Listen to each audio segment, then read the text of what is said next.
Hello friends, welcome to KHR rocking updates. AP 10th class results అనేవి ఎప్పుడు వస్తాయని చెప్పి చాలామంది వెయిట్ చేస్తున్నారు. ఇప్పటికే పేపర్ వాల్యుయేషన్ అయితే స్టార్ట్ అయిపోయింది. అయితే 10th క్లాస్ రిజల్ట్స్ ఎప్పుడు వస్తాయంటే, మీరు ఇక్కడైతే చూస్తున్నారు కదా, ఇక 10వ తరగతి ఫలితాలను ఏపీ మార్చి 18 నుంచి 30 వరకు జరిగాయి. అయితే మొత్తం 6,30,000 మంది రాశారు. ఇక్కడ 20,000 మందితో వాల్యుయేషన్ ప్రక్రియ ఏప్రిల్ 1వ తేదీ ప్రారంభించినారు. అలాగే ఏప్రిల్ 8వ తేదీ వరకు కూడా వాల్యుయేషన్ అయితే జరుగుతుందని చెప్పేసి అన్నారు. రిజల్ట్స్ చూసుకుంటే అది రిజల్ట్స్ వాల్యుయేషన్ పూర్తి అయిపోయిన తర్వాత పేపర్ వాల్యుయేషన్ 10 రోజుల్లో, అంటే ఏప్రిల్ 15, 18 తేదీలో ఫలితాలు వెల్లడించవచ్చు.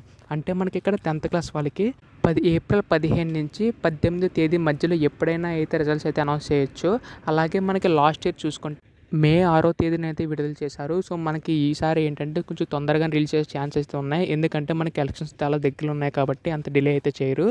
మనకి అఫీషియల్ అప్డేట్ రాగానే మీకు అయితే వెంటనే అప్డేట్ చేస్తాను. అండ్ మీరు అందరూ కూడా ఎగ్జామ్స్ ఎలా రాశారో కింద కామెంట్ చేయండి.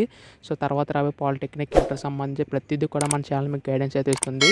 అందుకోసం వెంటనే ఛానల్ సబ్స్క్రైబ్ చేసుకోండి. Thanks for watching guys. Bye now.